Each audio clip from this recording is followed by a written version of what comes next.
नमस्कार विद्यार्थी मित्रांनो, स्वागत आहे तुमचं DMI नर्सिंग या यूट्यूब चॅनल. तर विद्यार्थी मित्रांनो, सार्वजनिक आरोग्य विभाग जे आहे या संदर्भातला खूप महत्त्वाचा अपडेट आलेला आहे. तर आपण काही दिवसापूर्वी जवळपास 15 दिवसाच्या आतमध्येच एक व्हिडिओ बनवला होता की सार्वजनिक आरोग्य विभागमध्ये जे आहे आरोग्यमंत्री जे आपले महाराष्ट्राचे आहेत, तर ते जे आहेत नगरमध्ये आले होते. नगरमध्ये एक PSCचं उद्घाटनासंदर्भामध्ये जे आहे, तर त्या ठिकाणी आरोग्यमंत्री जे आहेत त्यांनी सांगितलं होतं की जवळपास 5,000 जे आहेत आपल्या सार्वजनिक आरोग्य विभागामध्ये म्हणजेच DHSमध्ये पदे जे आहेत भरती होणार आहेत. तर त्या संदर्भामध्ये आपण व्हिडिओ पण बनवला होता आणि त्याची माहिती पण दिली होती की ती जी वॅकन्सी आहे लवकरच येईल म्हणून त्या संदर्भामध्ये. तर त्या संदर्भातला एक अपडेट जे आहे आपल्याला भेटलेला आहे. तर तो पहा आपला जे आहे सार्वजनिक आरोग्य विभागामध्ये जे आहे भरती जे आहे डिसेंबरमध्ये येण्याची खूप मोठी शक्यता आहे. जी आहे आपल्याला ही महत्त्वाची आपल्याला माहिती भेटलेली आहे. तर पहा DHSमध्ये सार्वजनिक आरोग्य विभागाची जी भरती हे 100% येईल. जसं आपण सांगितलं होतं की आपली जी आहे समुदाय आरोग्य विभागाची जी आहे CHO जी आहे ते CHOची भरती येईल म्हणून आपण सांगितलं होतं. तर CHOची सांगितल्याप्रमाणे 2,000 पदे जे आहेत आली होते. त्यानंतर मग आपण नवीन जे डेट सांगितल्या त्याच्या डेटमध्ये पण चेंजेस झाले. डेट पण सांगितली त्यानुसारच डेट्स आल्या. आता जे आपण माहिती देतो मोस्ट ऑफ द टाईम ती माहिती करेक्ट होत असते विद्यार्थी मित्रांनो. तर ही पण माहिती खूप महत्त्वाची आहे. खूप विद्यार्थी आहेत जे आरोग्य विभागामध्ये जसे असतील स्टाफ नर्स असेल, ANM GNM असतील, जे कोणी असतील, पुन्हा MPWचे पण बरेच कमेंट येत होते. तर हे सर्व जे आहेत या सर्व पदासाठी सार्वजनिक आरोग्य विभागामार्फत पदे भरली जातात. तर जे कोणी सध्या अभ्यास करत नाही आहे तर अभ्यासाला लागा.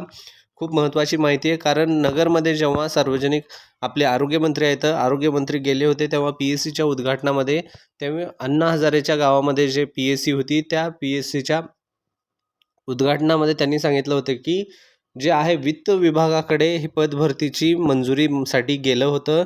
वित्त विभाग जे आहे फायनान्शियल डिपार्टमेंट जेव्हा पण कोणती भरती होती तेव्हा ती वित्त विभागाला जावी लागते. त्या ठिकाणी परमिशन घेतली जाते. किती पदासाठी भरती होऊ शकते, किती काय त्या ठिकाणी आमची एवढी वॅकन्सी आहे. तर मग या सर्व त्याची परमिशन घेतल्यानंतरच अप्रूव्हल आल्यानंतरच पदभरती होत असते. तर ते जे आहे त्या ठिकाणी PSCमध्ये जेव्हा ते मीटिंग झाली तेव्हा त्यांनी सांगितलं होतं की आरोग्यमंत्री साहेबांनी की भरती ही 5,000 पदाची होणार आहेत. फक्त ते वित्त विभागामध्ये अप्रूव्हलसाठी गेलेलं आहे. जेव्हा अप्रूव्हल होऊन येईल तेव्हा लगेच मग जे आहे ही 5,000 पदासाठी भरती होऊन जाईल. तर यामध्ये एक महत्त्वाचा पॉईंट सांगायचा विद्यार्थी मित्रांनो, 5,000 पदं आहेत. तर ही 5,000 पदे पूर्ण स्टाफ नर्सची नसणार आहेत. बऱ्याच जणाला हे कन्फ्युजन आहे. 5,000 आले म्हणजे सर्व 5,000 स्टाफ नर्सचे आहेत. तर का हे पूर्ण 5,000 हे स्टाफ नर्सचे नाही आहेत. यामध्ये जे आहेत सर्व पदे असणार आहेत. ज्यामध्ये आरोग्य विभागातील जी काही पदे असतात MPW असेल, त्यानंतर फार्मसिस्ट असेल, लॅब टेक्निशियन असेल, त्यानंतर दुसरे कोणते पदे आहेत तर DMLT, x ray technician, ECG technician, त्यानंतर आणखीन DMLT वगैरे ह्या सर्व जे पदासाठी ही पूर्ण भरती आहे. तर यामध्ये या सर्व पदासाठी भरती असेल आणि स्टाफ नर्ससाठी जवळपास 2,000 जे आहेत पदं हे स्टाफ नर्ससाठी असू शकतात. 2,000च्या जवळपास ही स्टाफ नर्ससाठी पदे असणार आहेत. एक लक्षात असू द्या, जे कोणी स्टाफ नर्सचं हे शिक्षण झालेलं आहे BSc, GNM, ज्यांचं ANM, तर त्यांच्यासाठी एक महत्त्वाची सूचना, तुमचं जे आहे या ठिकाणी DHSमध्ये 90%, त्यानंतर 10% असा रेशो आहे. कोणासाठी? मेल आणि फिमेलसाठी. तर हे लक्षात असू द्या, फिमेलसाठी 90% आणि 10% मेलसाठी या ठिकाणी आहे. तर जर उदाहरणामध्ये तुमच्यासाठी 2,000 जागा आल्या, फॉर एक्झाम्पल सांगतोय आपण, एक्झॅक्ट फिगर अशा प्रकारे नसणार आहे, चेंजेस असतील. फॉर एक्झाम्पल आपण फक्त माहिती देण्यासाठी सांगतोय. उदाहरणामध्ये 5,000 जर या ठिकाणी आरोग्य विभागाची भरती आली तर त्यामध्ये जवळपास 2,000 पदे जे असतील, हे 2,000 पदे कोणते असतील? ही 2,000 पदे स्टाफ नर्सची असतील. जर 2,000 पदे स्टाफ नर्सची असली तर यामधलं काय होईल? 50% जाईल गव्हर्नमेंट कोट्यामध्ये. या ठिकाणी DHSमध्ये गव्हर्नमेंट प्रायव्हेट कोटा आहे, वेगवेगळा आहे.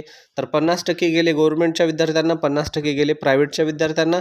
यामध्ये परत 50%मध्ये 90% जे असतात पदे हे फिमेलसाठी आणि 10% जे असतात मेलसाठी असतील. ठीक आहे. यामधले जे आहेत उदाहरणामध्ये 1,000 पदं जर असतील उरलेली, 1,000 गव्हर्नमेंटला गेली, 1,000 प्रायव्हेटला गेली, 1,000 जे पदं आहेत या 1,000मध्ये 900 पदं जे असतील ही पदं असतील फिमेलसाठी, 100 पदे असतील फक्त मेलसाठी. तर पहा या ठिकाणी कॉम्पिटिशन कोणत्या लेवलचं आहे मेलच्या कॅन्डिडेटसाठी, मेल स्टुडंटसाठी, तर त्यासाठी एक रिक्वेस्ट आहे. जे कोणी मेल कॅन्डिडेट आहेत, स्पर्धा परीक्षेची तयारी करत आहेत, त्यांच्यासाठी ही एक खूप महत्त्वाची रिक्वेस्ट आहे, हंबल रिक्वेस्ट आहे.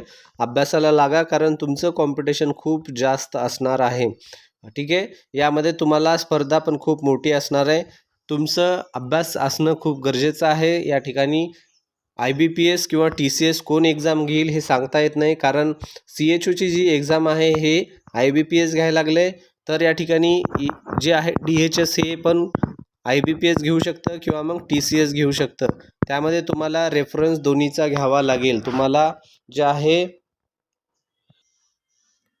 रेफरन्स दोन्हीचा घ्यावा लागेल. रेफरन्स इन द सेन्स तुम्हाला काय करायचं आहे, उदाहरणामध्ये TCSनी तलाठीची परीक्षा ऑलरेडी घेतलेली आहे, तर त्या ठिकाणी तलाठीच्या परीक्षेमधले जे काही बुद्धिमत्ताचे पेपर असतील, GKचे पेपर असतील, ते पेपर तुम्हाला त्या ठिकाणी सॉल्व करण्याचा प्रयत्न करायचा आहे. कारण मोस्ट ऑफ द पॅटर्न सरळ सेवेमध्ये प्रश्नाचा जो आराखडा असतो तो सारखाच असतो. जे हार्डनेस लेवल असतो प्रश्नाचं सरळ सेवेमध्ये GK असेल किंवा हे सर्व सामान्यच असतं.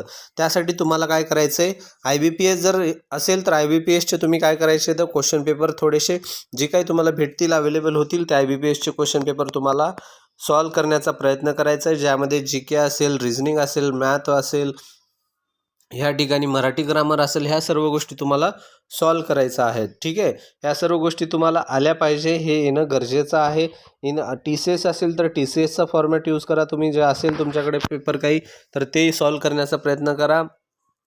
पेपर जे आहेत तर कॉम्पिटिशन जास्त असल्यामुळं तुम्हाला अभ्यास करणं गरजेचं आहे. तुमचा अभ्यास नसेल तर विनाकारण खूप सारे विद्यार्थी इथं काय करतात, कमेंट करत असतात की सर पेपर कधी येईल, पेपर कधी येईल. तर त्यांना एकच रिक्वेस्ट आहे की अभ्यास तुमचा चालू ठेवा. पेपर येणार आहेत, पेपर कुठेच जाणार नाही येतं. पेपर जेव्हा येतील तेव्हा तुम्ही लागतालच, असं तुमचा अभ्यास असला पाहिजे. पेपर येतील आणि जातील, मग तुम्ही तेच परत दुसऱ्या परीक्षेची वाट नका बसू, अशी वेळ नाही आली पाहिजे. त्यासाठी तुमचं स्टडी जे आहे हे चांगल्या लेवलचं असणं गरजेचं आहे. हे खूप महत्त्वाचं आहे.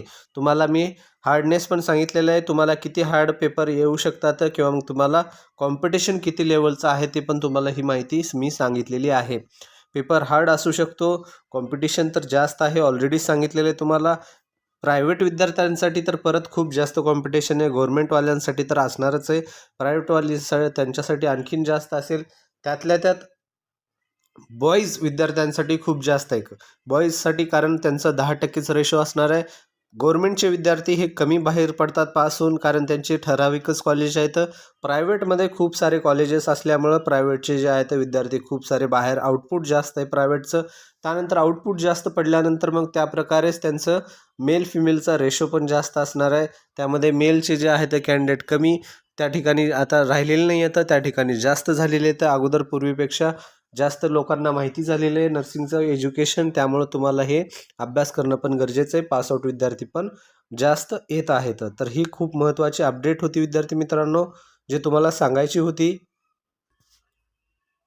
त्यानंतर जर कोणी DMRची भरती लवकरच येणार आहे, त्यासाठी जर कोणी क्लास लावण्याचं इच्छुक आहे, तर त्यासाठी एक आपल्याकडे चांगलं महाराष्ट्रामध्ये सुप्रसिद्ध क्लासेस आहेत.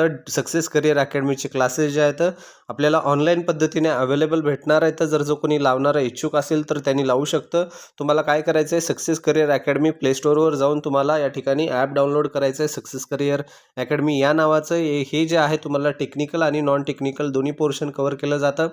खूप सोप्या पद्धतीने शिकवलं जातं आणि यामध्ये सर्व जे टेक्निकलचे आणि नॉन टेक्निकलचे ट्युटर आहेत, शिक्षक आहेत, ज्यामध्ये नॉन टेक्निकल तुम्हाला शिकवतात. त्यासाठी ही खूप चांगली संधी आहे. इच्छुक विद्यार्थ्यांनी नक्की लावू शकता. तर धन्यवाद मित्रांनो, भेटूया पुढच्या व्हिडिओमध्ये.